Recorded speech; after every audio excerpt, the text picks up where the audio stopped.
La rentrée est traditionnellement un moment difficile pour les familles, contrastant avec l'insouciance des vacances. C'est le retour aux incertitudes de la vie, des questions financières. C'est aussi le moment où on va reprendre son rôle de parent sérieux et exigeant. Le passage en classe supérieure de votre enfant vous réjouit autant qu'il vous angoisse. Comment se passera sa nouvelle année?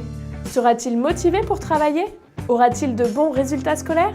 Eh oui, une bonne rentrée, ça se prépare. Alors n'attendez pas la fin des vacances pour vous pencher sur la question. Car sur ces points, vous pouvez agir très simplement dès le début de l'année et impliquer votre enfant dès que l'occasion se présente. Gardez en tête que sa motivation et ses résultats scolaires reposeront en partie sur 3 piliers. Le sens donné à l'école, le projet de vie et l'estime de soi. Les élèves se demandent souvent « Pourquoi vais-je à l'école? Pourquoi apprendre tout cela? À quoi ça va me servir ?»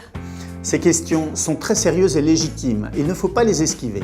Prenez le temps d'en discuter avec votre ado, longtemps s'il le faut. Expliquez-lui l'importance d'avoir une bonne culture générale pour apprendre à réfléchir et à se faire ses propres opinions. Insistez sur le besoin de bien savoir s'exprimer à l'oral et à l'écrit et sur la nécessité de connaître des outils scientifiques pour comprendre les phénomènes du monde qui nous entoure. Prenez des exemples de métiers exercés par vos proches pour montrer à votre enfant que sans école, il serait impossible ou très compliqué de les exercer.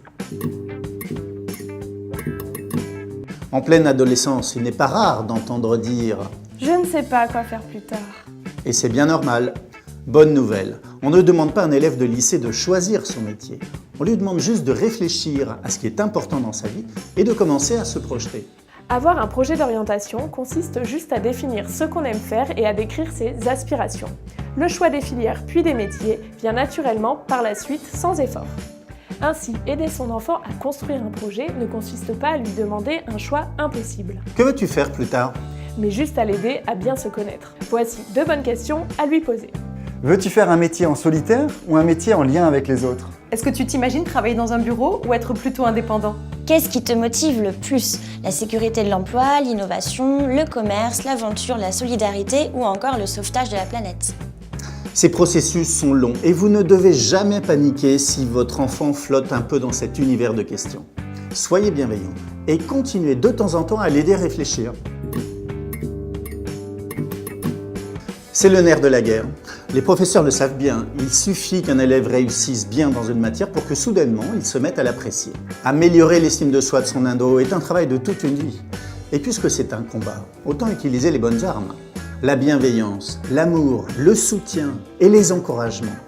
Vous avez remarqué, il n'y a ni agacement, ni humiliation, ni dévalorisation dans la liste précédente. On sait, ce n'est pas facile. L'été peut être un moment propice à certains élèves pour reprendre confiance. Avec un rythme plus adapté à ses besoins, votre ado peut travailler sur des programmes ciblés pour combler ses lacunes ou bien pour préparer la rentrée. Il peut se faire un planning de travail qui lui assure des progrès et des bonnes vacances. Les stages de pré-rentrée sont aussi très efficaces. En anticipant les premiers cours, ils lui permettent de se positionner tout de suite dans la classe comme un élève impliqué.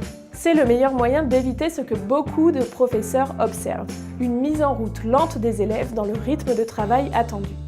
La fin de l'été doit aussi être le moment d'organiser l'agenda de la semaine type. Les activités sportives, les cours particuliers, les loisirs. Prenez un peu de temps pour gérer tout cela avant le grand rush de septembre. Vous le ferez de façon plus détendue et votre ado le remarquera. Nous vous souhaitons d'excellentes vacances d'été. Et à très bientôt! Retrouvez-nous chaque semaine pour de nouveaux conseils vidéo sur la chaîne Les Bons Profs Parents. Et d'ici là, abonnez-vous et partagez ce bon plan avec vos amis.